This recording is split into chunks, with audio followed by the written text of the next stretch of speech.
Okay, I'm back. Good enough for This is me part to two. post Just this video finished up on part one on channel. speaking of my spirit guides. So we stop right now and Let's see. check it I out. gotta keep focused on the timing of this too. So There's another the test shorter the video. video, the more you're apt to watch. 9 p.m. So you January know, 5th on a Sunday. it took me forever to understand the ritual of how they would communicate with me, and they don't communicate with me all the time like they do with Jay Essex. It's, I guess, you know, they got to take pee breaks or something, you know. And so I just deal with it when I can, and it's easier for me to listen to them speak to me when I'm in my what do you call it, my chair, my sofa bed chair. What do you call those things? Easy something boy chair. Anyway, or lying down, because when they communicate, your body has to be receptive to the physical sensations they will give me, and it's the intensity of these signals that make all the difference in the world. Like if I get okay, so I still, not as much as I used to, I still get communication from my spirit guide, but rather the communication I have these days is from my animal guide, and I know the difference because the spirit guide originally, Jay took away that our spirit guides, what, April something? There's another test video. 2020? 21, something like that, and replaced them with animal guides. I want to see if I can produce something. And the way the original spirit guide would communicate with me is through kind of, I can't even, it's like a blip of some, a tone, a real quick tone, letting me know that they're hovering over me, I guess, and they're paying attention to what I'm doing and giving acknowledgement for it. Now with the animal spirit guides involved, it's more physical, like I've been describing the nose and the eyes and the pressure in the ears, and like, hold on, I'm on my laptop obviously, I want to look at something. I made a point of doing some research here. There's an exact name for what one feels when you're, like, for example, in an airplane, and you lower altitude, and you feel that pressure in your ear. There's a specific name for it, and gosh darn it anyway, you know, I had it here that I thought I give you guys, but anyway, I get a lot of that, and whenever, hold it, might be here, hold on a second. There's another test video. It's currently 2:09 p.m. Oh, it's called January barotrauma, that fluctuating pressure in your ear. I get that a lot, and I can feel that more readily if I'm in movement, and that you know, that's a signal for me to pay attention when I'm doing, or acknowledgement of some sort. And you know, excuse me. You know, this stuff is not an exact science. January 5th on a Sunday. Hold on a second, I gotta get rid of this. I got produce something. all the stuff going on my screen. It's not an exact science to understand what they're saying either. You'll learn as you go. The timing of when this contact comes to you, and sometimes you just let your mind flow with it, like, oh man, they're pissed off at me or something, and it'll just come to you. Whatever first thoughts you have, that may be what it is they're trying to communicate with you. Sorry, should be drinking water or something. I think, you know, I'm weird in that whenever I see people drink water on video, I think it's rude. Don't ask me why. That's just the way I am. So I'm reluctant to even pull up a cup of water or something. You know? So I'll just suffer. I'll just take it. I'm always learning. I'm still learning. I'm getting used to the vibes that they're giving me in this communication style, because it's only recently that I seem to be coming into more full view of the physiology of my body. Now, I've talked in the past how my crank up came over me. It flowed in this path that involved first uh, my hands. Even though, okay, so Jay gave me the crank up, and that was interesting in itself. I don't need to talk about that at this point, but I started to feel my balls. I hate that term. It sounds nasty, you know. Feeling the chi balls is the way most people start out, trying to feel the energy in their body. That's freaking kindergarten stuff. I kid you not, man. People stopped it. No, what I did was I took that feeling, and by the way, there is no chi balls if you go like that because your energy is emanating. I see this stuff. It's emanating out like that. It goes straight. How can that be a ball when you go like that? Then the intersection of the energy coming out creates what you could feel as a ball. Anyway, I took that, and I've got to explain this before. I traveled down my arm. It jumped to my head, and that's when I got a sense of how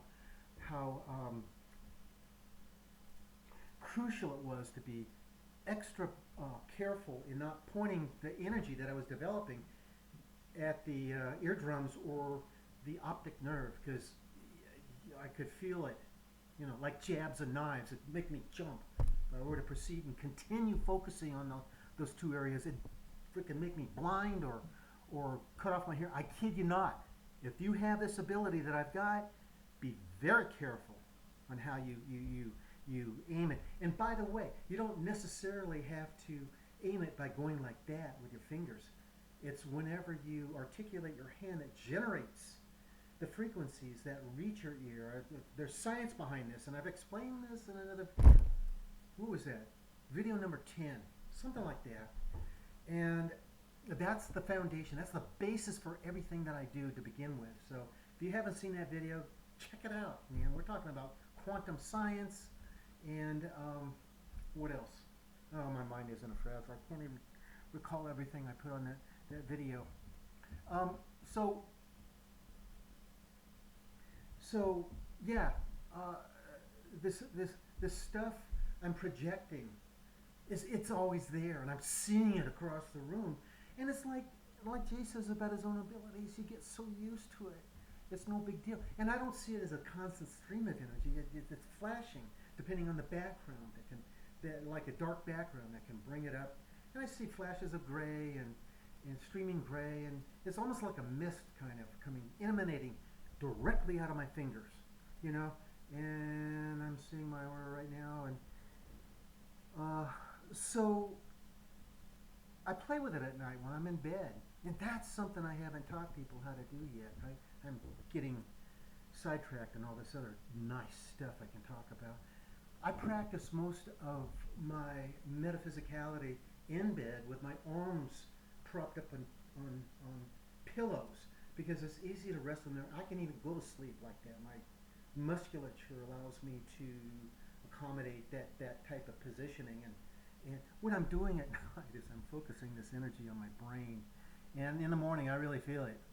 And it's not like I have to go through the entire night feeling this stuff, because it gets intense. I'm trying to do what I discovered happens to increase the intensity of what Jay Essex has given us to begin with, in his energy that imbibes us. Is that the right word? That embodies us. God. So whenever I bring the energy together between hands, I'm intensifying it, and this is the kind of stuff that, what's his name? Richard Gordon talks about in his book on quantum healing. I'm just starting to go, I should have brought his book here. Screwing up here. I've sifted through that book actually, and I moved on to a second edition. The author is Alan Harriet. The title of the book is Supercharging Quantum Touch. And I hate to sound like a know-it-all, but I've read the first 20 pages and it's like simple stuff. I'm getting bored. And it's not that I'm all that, okay? What it is I've spent so much time on my own, feeling the energy in me and trying to define it on my own. Bershu Onder, she really impressed me when she published that video. It's not on the internet anymore. Called, what's it called? Over searching the internet. She had an argument in that, you know, it's better that we learn on our own without looking at all these different videos out there on YouTube. Yeah, they're nice and they're entertaining, but it sidetracks us from who we are, and that's what I've done. And you know, it's not that it's boring, it's just it takes time to feel all that stuff running through me. I feel like a lava lamp inside. You know, stuff is inside, and the energy is swarming around me. It's harder to see in bright light like this, but it's freaking there. And what do I do with this? I'm not so sure that I'd be so good at taking this physio energy that I can use on myself to heal like my rotator cuff issues or the dermatology issues that I had with my legs. And I think I already talked about this stuff in the past. I can't remember the video. But, you know, when I tried focusing my energy on my good friend Ed Cushman, put him in the frickin' hospital. And that freaked me out, man. Too much energy. So something's going on there, and it could be that, you know, I'm not suited for you know, quantum healing or something. What I'm doing now is I'm looking at this guy's book. I'll continue to read through it. Alan Harriet. I'm skimming through it because I know I sound like a braggart, and I don't mean to be.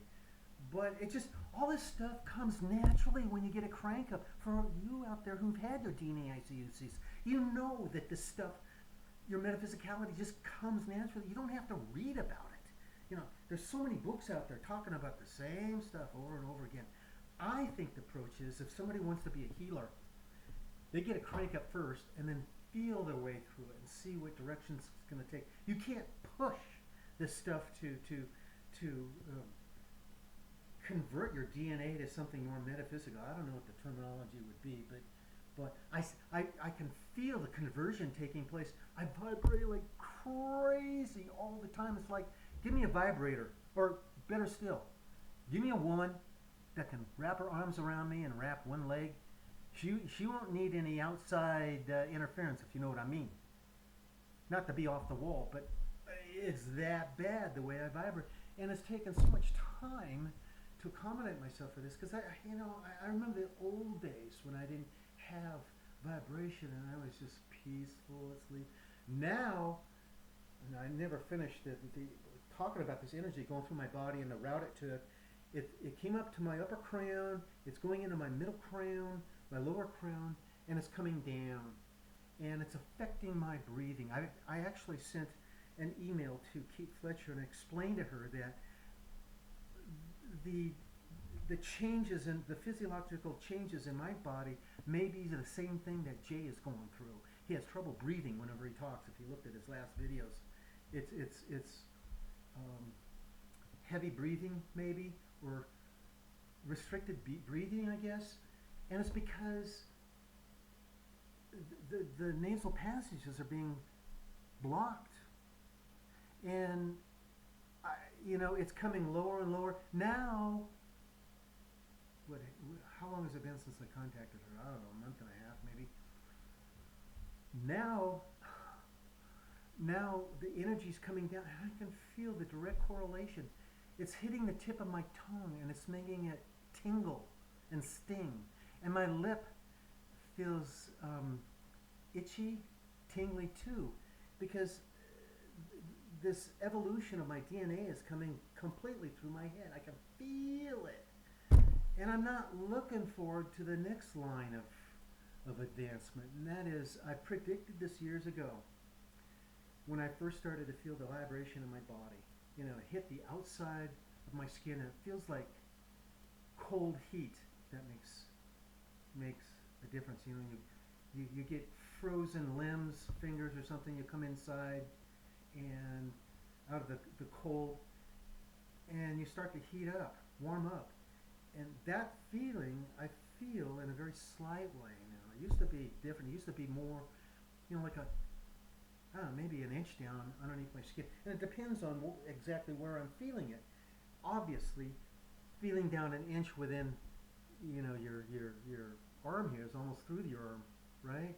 but my legs for sure, you know, an inch down underneath, and I'm scared of the fact that this stuff is going to overwhelm the organs of my body, and if I have to go through this vibration with all these organs flip flopping and vibrating off the wall, I don't know if I'm going to make it.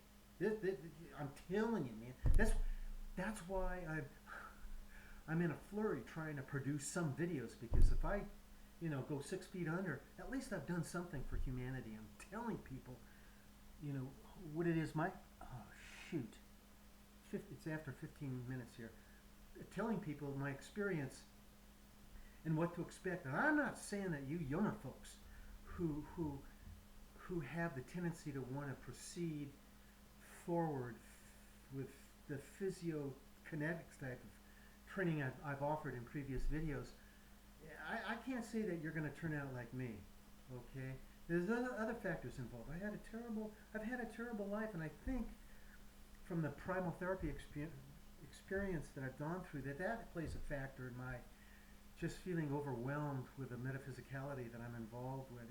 Boy, I'm telling you, you know, I paid my dues on this stuff, man. I don't think nobody's ever gone through, except for Alona Beard.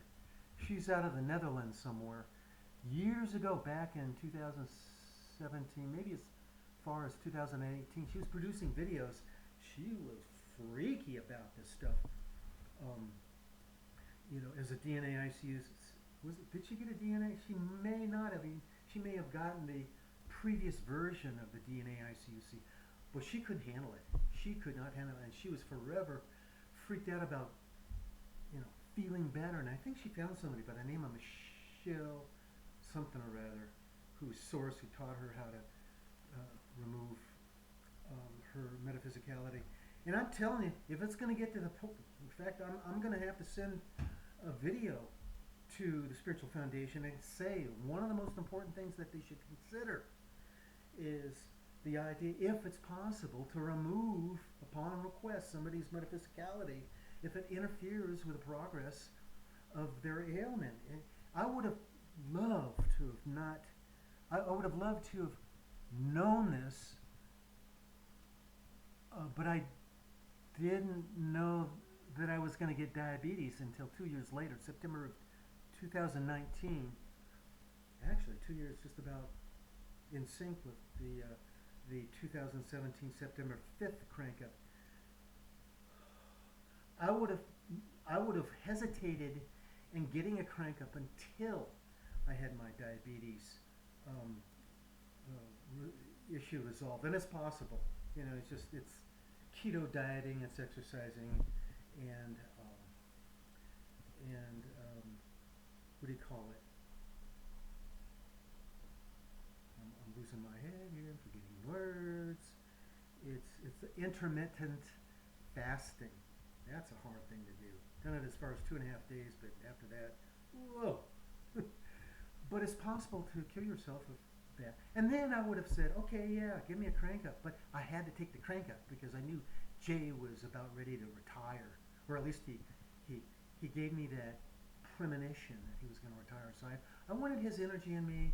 I wanted his signature in me, as opposed to having a source consultant signature, because the ETs recognize Jay Essex's signature in a person, and we'll go to it. And apparently I'm supposed to be on a mission for Jay, and that's something we'll be talking about some other time. I don't know if I can make it. My interests have waned. I want to do other things for him and the Spiritual Foundation. I am Team Jay Essex and Team Deanna Anaya all the way, okay?